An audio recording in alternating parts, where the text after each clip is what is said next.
That's what happens when you pick a textbook without studying it. To which, when I make a comment like this, some student always says, well, why don't you write the textbook? And I think, well, that's a very good idea. Give me enough time off to write the textbook. But then if I write the textbook, there won't be any purpose in you coming to class. You can just stay at home and read the textbook. Next thing, it'll be take-home exams. And things like that. No. For you, the old pedagogical approach, you have to come to class and listen and make notes and not fall asleep. Right. Well, we're getting into week 3 and looking at the textbook at the last minute, as I usually did, which was about an hour ago. I thought, no, this isn't well enough organised. You need some introductory material to get you into Rome itself. Now, last week I gave you a very brief summary of some of the myths and legends concerning the foundation of Rome. Now, I'm one of those archaeologists who believes that all myths have some foundation in history. The Greek word myth basically means story, but we use it as a sort of possibly true story, but probably not. But I am one of those archaeologists who believes that myths do have some background to them in historical events. And I told you last week about how the traditional story of Rome is that it was founded on April the 21st in a year equivalent to 753. Well, do we have any archaeological evidence to support this? Yes and no is the simple answer. Nice to give you a complicated answer. There is some evidence of activity at the site that becomes Rome in what we call the Bronze Age, so before 1000 BC or so, for those of you who are not archaeologists. The problem is, of course, that Rome has been continuously occupied for thousands of years, at least 2,700 years, as you'll see in a moment. And buildings have been built on top of buildings and foundations have been dug down. So actually finding evidence for the early history of Rome is very difficult. It's under several meters of other material, and it's been very badly destroyed. We're fortunate, though, in a sense, that until the 19th century, Rome wasn't really very important. Rome lost its importance in the medieval period to places like Genoa, Firenze, not quite Milan at that time, but other places became much more important. And it wasn't really until the 19th century that Rome as we see it today developed, which means that we do have a lot of records from the 19th century of archaeological discoveries, which are quite important. These archaeological discoveries do seem to have a bearing on the myths concerning the foundation of Rome. Well, here we have a basic plan of Rome, the so-called 7 hills of Rome. You can see clearly marked there. Remember, these are the accepted 7 hills of Rome. If you look at different lists, you get different names given, but so for example the Aventine is on some, but these are the main 7 hills of Rome.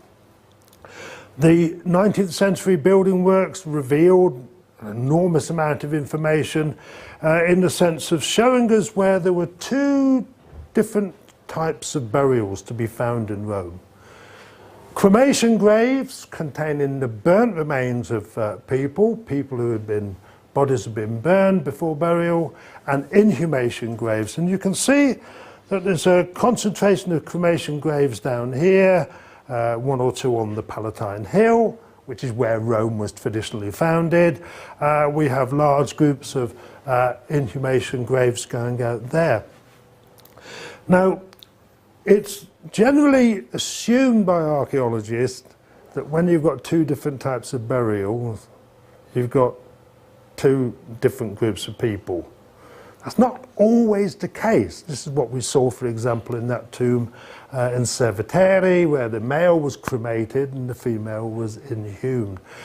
But there is a story in Roman tradition about how, after Romulus established Rome, he had a slight problem. Well, he and his gang of bandits had a big problem. They had no women. We need some women in our new city of Rome. There was a nearby settlement, according to Roman tradition, lived in by a group of people known as the Sabine people. Well, you do have this archaeological evidence for possibly two different groups of people living at Rome in the 8th century. There may be Sabines there and Romans down here, we really don't know. All we do know is that before we have any solid evidence for people living at Rome, we do have these cemeteries. 9th century, going into the 8th century BC, late 9th century, early 8th century BC. Well, Roman tradition claims that it's the Palatine Hill, which is where Romulus established his settlement. And Roman historians, as late as the 1st century BC, so 850 years after the traditional foundation of Rome, 753 BC, they claimed that on the northwest corner of the Palatine Hill, you could still see the original hut built by Romulus. Hut of Romulus, or the Casa Romuli, as it was known in Latin. Well, we've got a description of this which implies that it was a very simple hut, but more than that we don't know. But what is really fascinating is that when Italian archaeologists did some excavation work in this particular area in the 1930s, what did they find but the remains of simple wooden huts associated with pottery of the mid-8th century date. Right? So you can see the source of the legend, the story of the foundation of Rome, 753, could have some truth in it. Now, all that the archaeologists, of course, found were the remains of what we call post holes. Holes dug in the ground to take a wooden post for a very simply built building. This is the evidence looked at in a more recent photograph, and see how these later Roman buildings have cut into and destroyed much of the archaeological evidence. So there's very little that survives even on the Palatine Hill. But enough survives from the archaeology to allow us to reconstruct what one of these 8th century huts on the Palatine Hill would have looked like. We can also use the evidence, as I've said before, of these burial urns, cinerary urns, used for containing the ashes of dead people, to give us some idea what these huts might have looked like. Well, that's the only archaeological evidence that we have that we might relate to the foundation of Rome in 753 BC. And we've got very little evidence for what happens in Rome after that date. There's a little bit more which I could tell you about, but it's not mentioned anywhere in the textbook, so I won't go into detail about that. But we do have this idea of Rome in the 8th century, basically looking something like this. It's a village, nothing more than a village. Roman tradition claims that Romulus ruled Rome from 753 to 715 BC. After his death, Rome was then ruled by a series of 6 kings, and these kings were, with their traditional dates as you see them here. Look at the names of these kings. Numa Pompilius, Tullius Hostilius, Ancus Marcius. These are Latin names. These are names you find in the Latin language. Tarquinius Priscus, Servius Tullius, Tarquinius Superbus. Tarquinius Priscus, Tarquinius Superbus, these are Etruscan names. And according to Roman tradition, he married a daughter of that man there, and his mother was an Etruscan as well. Now, I want to make this point because the archaeological evidence is very incomplete, but what we find happening is roughly in the 7th century, so about the time of the first of these Etruscan kings, this is when we begin to see architecture at Rome, buildings at Rome, Etruscan type architecture.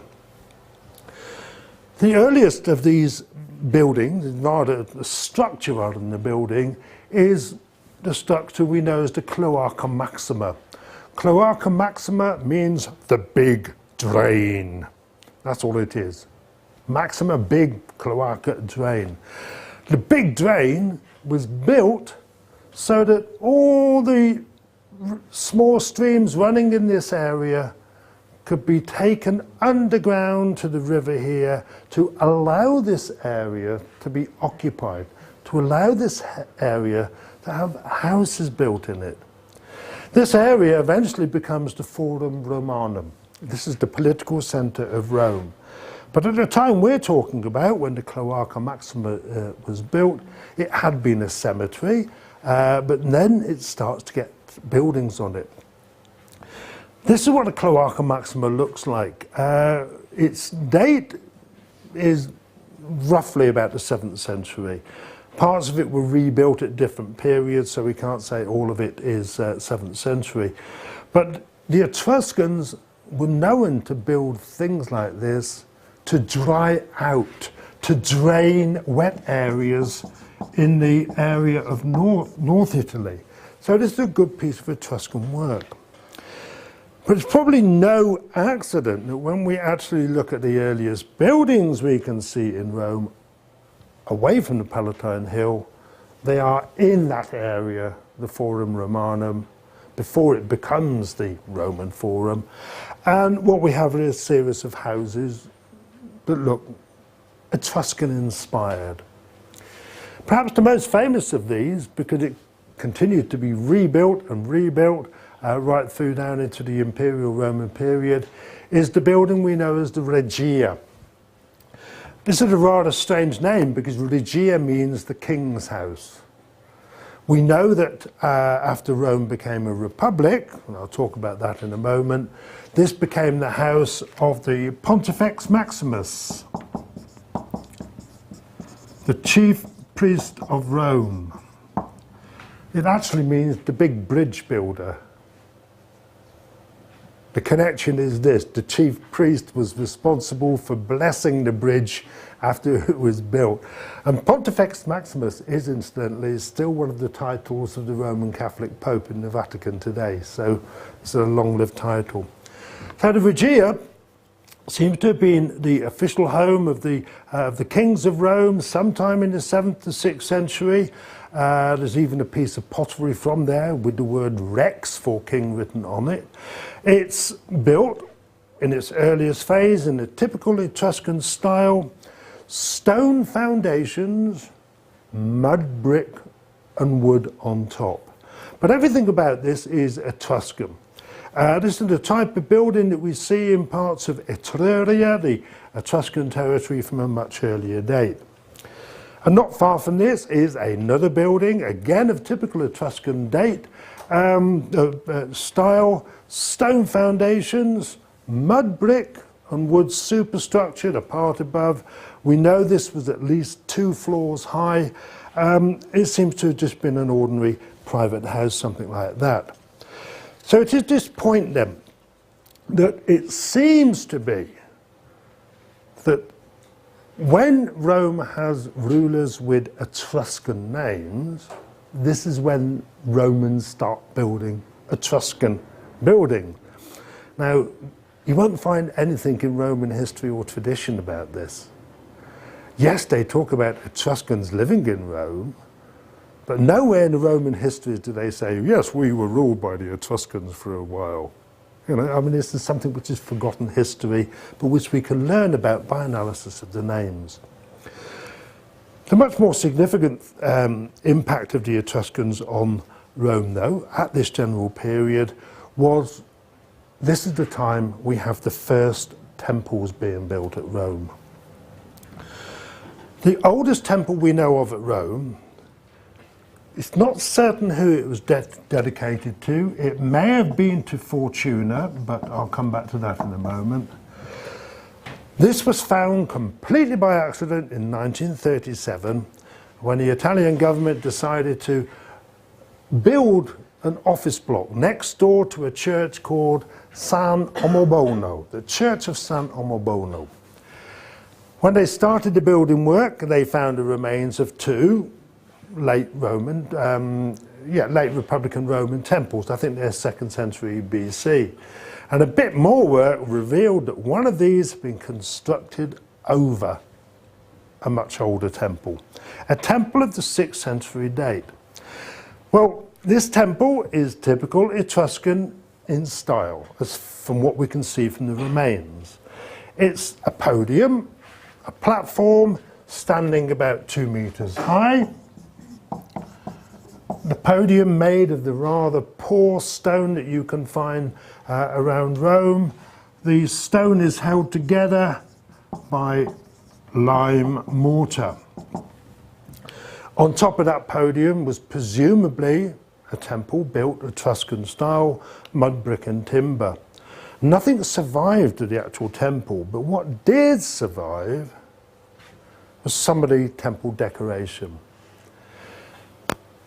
This temple had acroteria, figures made of terracotta standing on the roof line. This is a typical Etruscan decoration characteristic.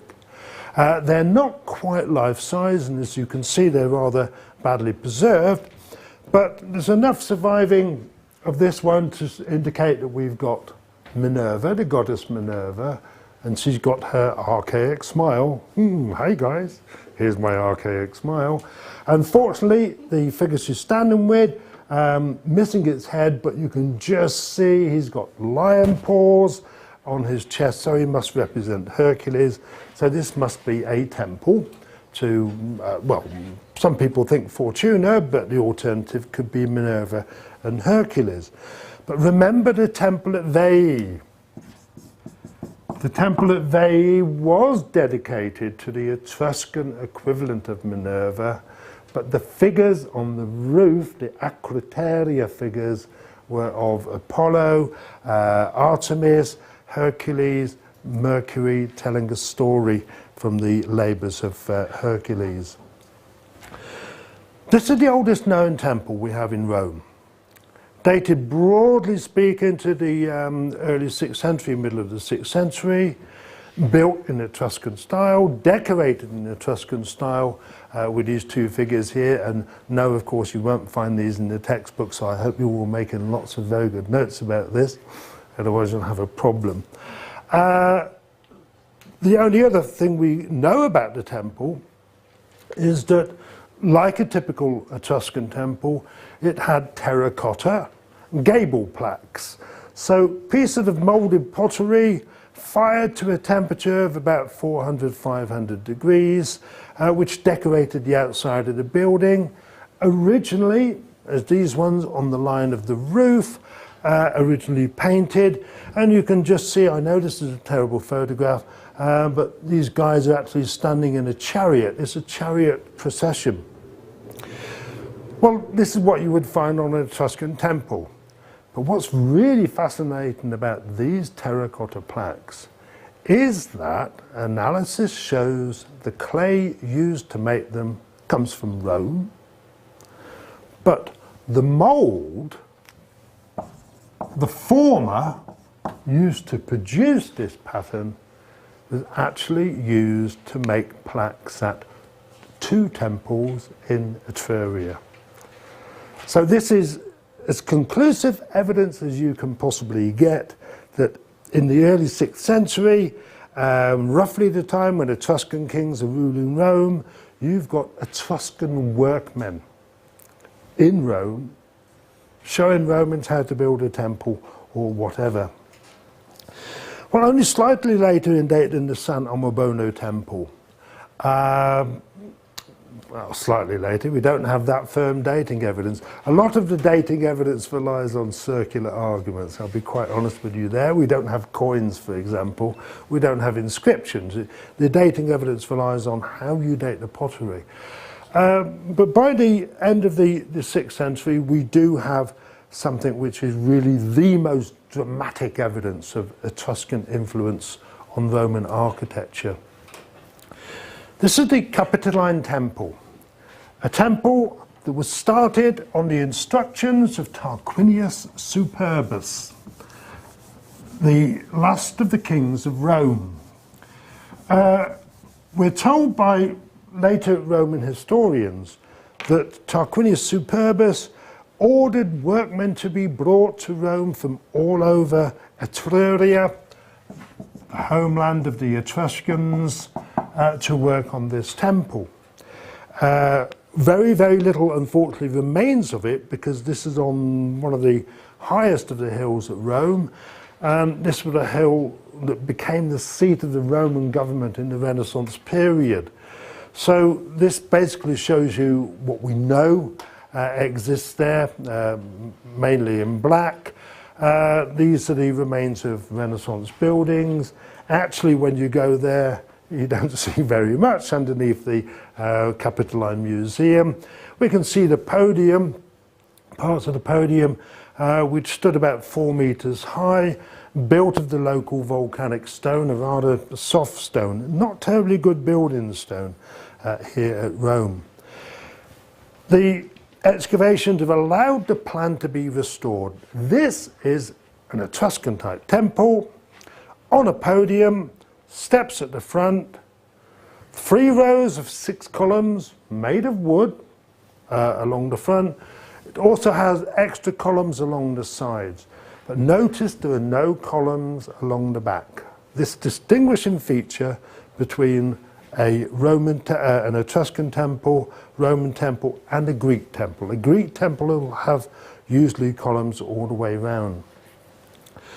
Well, we know that this is dedicated to the group of gods we call the Capitoline Triad, which is Jupiter, Juno, and Minerva. And we know from later evidence, later Roman writers, that this central room here held a statue of Jupiter.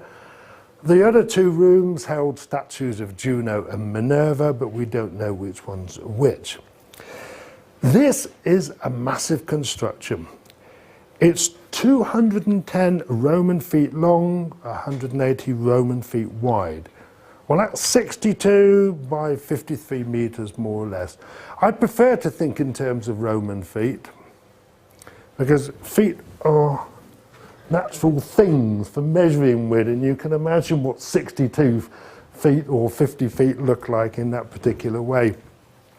Incidentally, the Romans had 2 different measurements for the foot in the Roman Empire. They had the short Roman foot and the long Roman foot. The long Roman, you're laughing, I'm serious. The long Roman foot was used in the Roman provinces, in Germany and France and places like that. The short Roman foot was used in the Mediterranean. Well, think about it. Think Germans, tall men, big feet, things like that. And that's obviously what it's based on. Big feet and small feet. Right? You accept that piece of useless information free, every class. Right? So here we have the Capitoline Temple. This is really big though, 62 by 53 meters. Well, some of you have done Greek architecture. There are not very many Greek temples that approach this size, and this is without a doubt the largest of all the Etruscan type temples. Unfortunately, we can suggest what it looked like. We can see that it must have had this general appearance, but, and this is a terrible reconstruction drawing, we have very little detailed evidence as to what the original temple looked like. It was rebuilt several times. We know that it had a cult statue of Jupiter inside the temple, and we know that that particular cult statue was made by an Etruscan, a man called Vulca, who came from Veii, the centre of all good Etruscan workmen. We're also told by a Roman historian that it was workmen from Veii made a terracotta statue of a quadriga, a four-horse chariot, on the top. So we've got direct evidence of Etruscan involvement here. We can only assume that it was probably decorated in the same way as the standard Etruscan temple, so with terracotta gable plaques like this along the end of the roof and so forth, but we really don't know. Tarquinius Superbus, you can ask a question and I can say 1492. Well, that's an answer. Right, okay, yeah. I don't know if you said it, but I missed it. But what are the columns made of? Wood. Wood. Everything is wood and mud brick. The first stone columns here were brought here from Athens, I think, in 80 BC, something like that. The Tarquinius Superbus starts the building of this sometime before 510 BC, but he never lives to see the thing completed, because in 509, or at the end of 510 BC, the Roman people, led by Lucius Junius Brutus, and you'll remember this is thought to be, or was for a long time thought to be, a statue of Junius Brutus. We've got no idea who it was, but Junius Brutus led a rebellion against Tarquinius Superbus. He was expelled from Rome. The reason for this being various problems with his system of government, but a crucial point is we see the creation of the Roman Republic. The Roman Republic established 510-509 BC. The Roman Republic is broadly modelled on the system of Greek democracy current at that time. In a Greek democratic system, though, you have a single magistrate who is elected each year, usually just for 1 year, and he basically looks after the city's government. Rome doesn't like the idea of having a single ruler. It could be like a king. So the Roman system has 2 magistrates, chief magistrates, the consuls, annually elected each year. The idea being that no decision can be made on behalf of the Roman people unless both the consuls agree. All right? So that's the basic idea behind it. In a Greek democratic system, you would have a council of aldermen and so forth. You've got the same type of thing in the Roman system. You've got a group of people known as the Senate. They're hereditary. The word Senate comes from the same Latin word that we get senile from, meaning old. Sensible, meaning old and clever. Well, we tend to forget the old part with that, but clever. So it's the same sort of root. The laws are suggested by the Senate, but they have to be passed by the plebeians, the ordinary people of Rome. I made this point because occasionally we will come across this phrase, SPQR, the Senatus Populus Q Romanus. And this is what you still see on the drains of Rome, marked there. This has been done by the Senate and the people, who are Romans. But if you come from outside Rome, you have a different interpretation. Come on, who's doing Italian here? Poco. Sono pazzi questi romani. These Romans, they're crazy. Or solo preti qui regnano. Only priests rule in Rome. But so that's what the people outside of Rome would say. Anyway, let's get back to more serious stuff now. The authors of the textbook, the Ramages, made the point that it's only in the late Republican period, and they're talking roughly the 2nd century BC, that we can start to see a distinctive Roman style of architecture and art.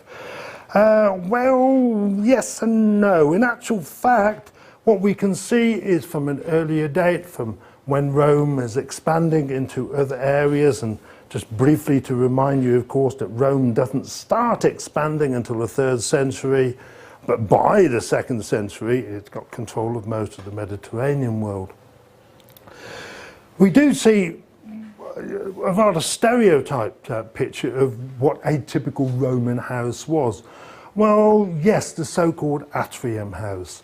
And this is a type of plan, I think this is exactly the same plan they give in the textbook. They call it a standard Roman house. Well, a standard Roman house if you're reasonably wealthy and well-to-do, living in a town.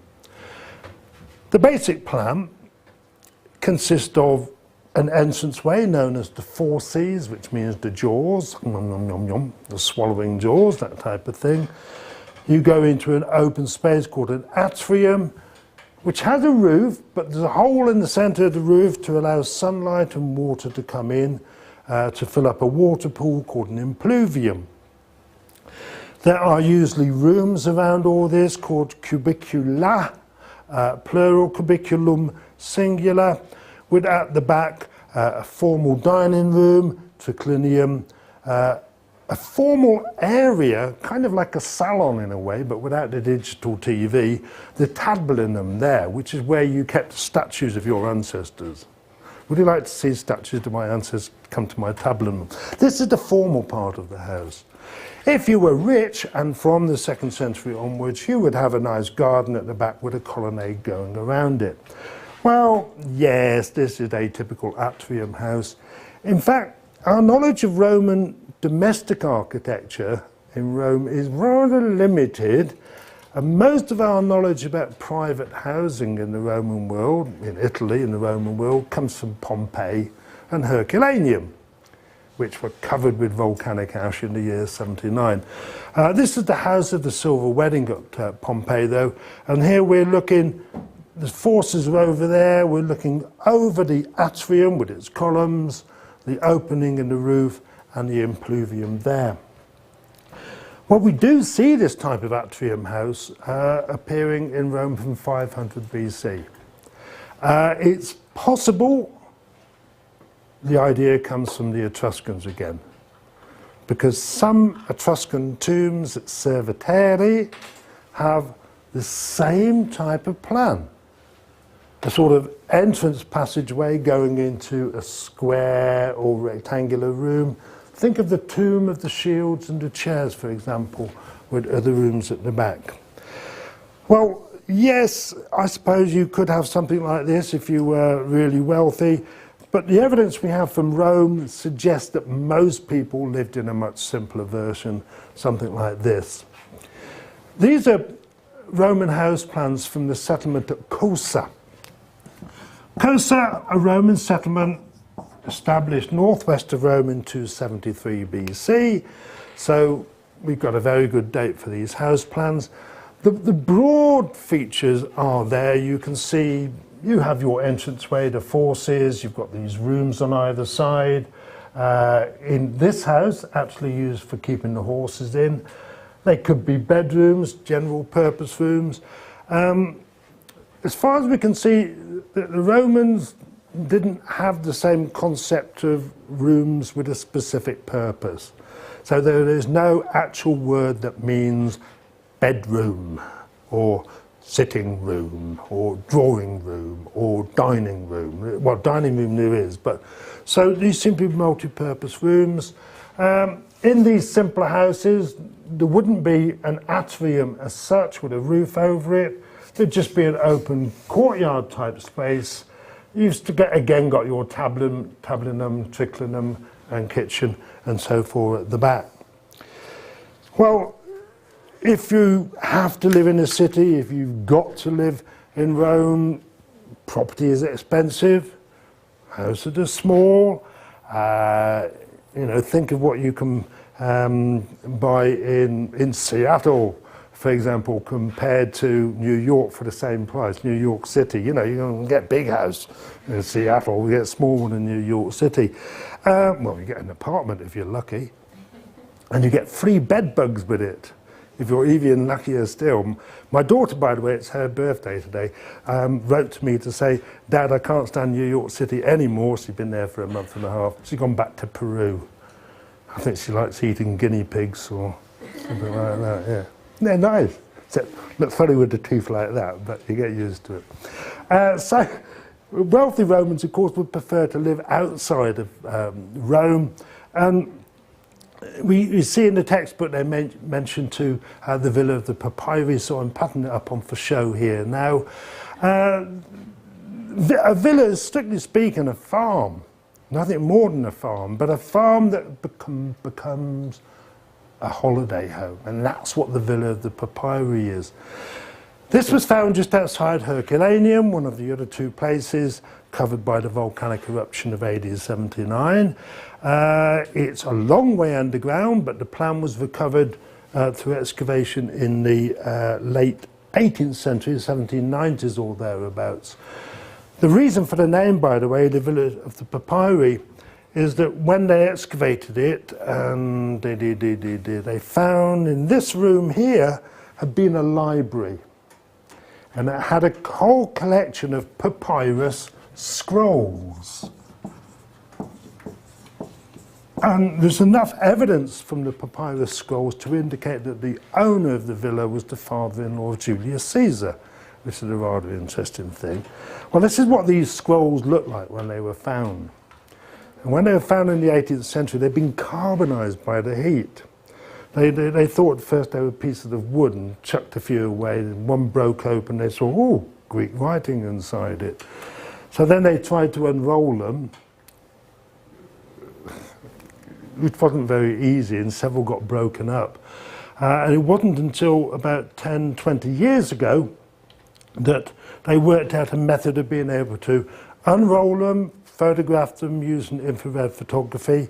You know, what everybody was really hoping this was going to be the complete lost works of Livy and other really famous writers.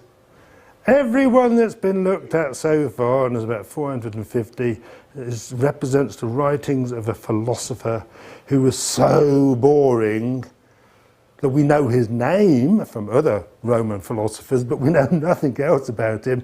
But now we do know something about his philosophy. Oh, blimey, that's really bad. I'll find a name for you if you like. Anyway, this is why it's called the Villa of the Papyri. Now, the Villa of the Papyri is under rather a lot of volcanic rock, as you can see there. So you can't go and see it unless you get special permission to go in one of these doors and you go through the tunnels. But we are very fortunate in that an American multimillionaire, John Paul Getty, decided to build a replica of this at his home in Malibu, California. This became his private home, and it then became the Getty Museum of Classical Art. And it is basically a completely reconstructed Roman villa, as you see here. Right, how are we doing for time? I know I've got to get my watch repaired. I'll stop there because, oh, no, wait a minute, mine's 5 minutes fast. Ah, sorry, right. Oh, I saw you all ready to jump up and go at that particular point. Hooray, mine's 5 minutes fast. One thing I was very surprised that the textbook doesn't actually talk about is something developed in the late 3rd, early 2nd century by the Romans, which makes an astounding impact on Roman architecture, which allows Roman architecture to be created in a sense. And this is the development of what the Romans called opus cementitium, and what we tend to call concrete, although it's not actually concrete, strictly speaking. The normal way of sticking stones together is by mixing lime with sand with water. This creates what we call lime mortar. But in the area to the south of Rome, Campania, workmen there, possibly as early as the 4th century, certainly by the 3rd century, discovered that the local volcanic sand, if you combined it with lime and water, made something that was much harder. Lime mortar. As it dries, a chemical reaction takes place and the outer face of the lime mortar becomes almost like a stone. Calcium carbonate, which is what limestone is. But once you break a hole in that, it's really soft inside. But what Workman and Campania found was that by using volcanic sand in combination with local volcanic stone, small pieces of stone they called cementica, they could make what they called opus cementitium, which is a type of concrete. They used it in the same way, to a certain extent, we use modern concrete, and for the same reasons. It's cheap. Right? Now remember, Rome and Italy don't have any good building stone anyway, or none that was known of at this particular time. The great thing about concrete work even today is, you know, you don't need somebody who's clever to make something out of concrete. Mix the water, mix the sand, put some lime in, blub, blub, blub, blub, blub. Whoa, we got concrete. Put it there, make a wall. Right? You make a wall out of stone, you've got to chip the stone into place. It's much harder. So the great thing about concrete work is it's cheap, relatively cheap. It doesn't take great skill to make concrete architecture. The concrete by itself, opus cementitium, when it sets hard, becomes really hard. It becomes like stone. And so what the Romans developed over a period of time was different types of facing materials for their concrete work. The earliest concrete work has a facing material, a regular piece of stone, like this, opus incertum, where you can uncertain work. Then they start to make it a little bit tidier, opus quasi reticulatum, it's almost rectangular. They developed this, opus verticulatum, very regular work, and this opus testicium, a mixture of brick and stone. Now, what you need to be aware of is this is just facing material. It's the concrete behind here which holds everything up. And so we get these different types of facing material being developed over different periods of time. That was opus incertum. Here we've got an example of opus quasi reticulatum. You know, it's almost a diamond pattern. It's like the paving stones around the university to a certain extent. What we see happening later on, and I'll be talking about the different dates of this material in another class. Opus verticulatum, beautiful diamond patterns like this.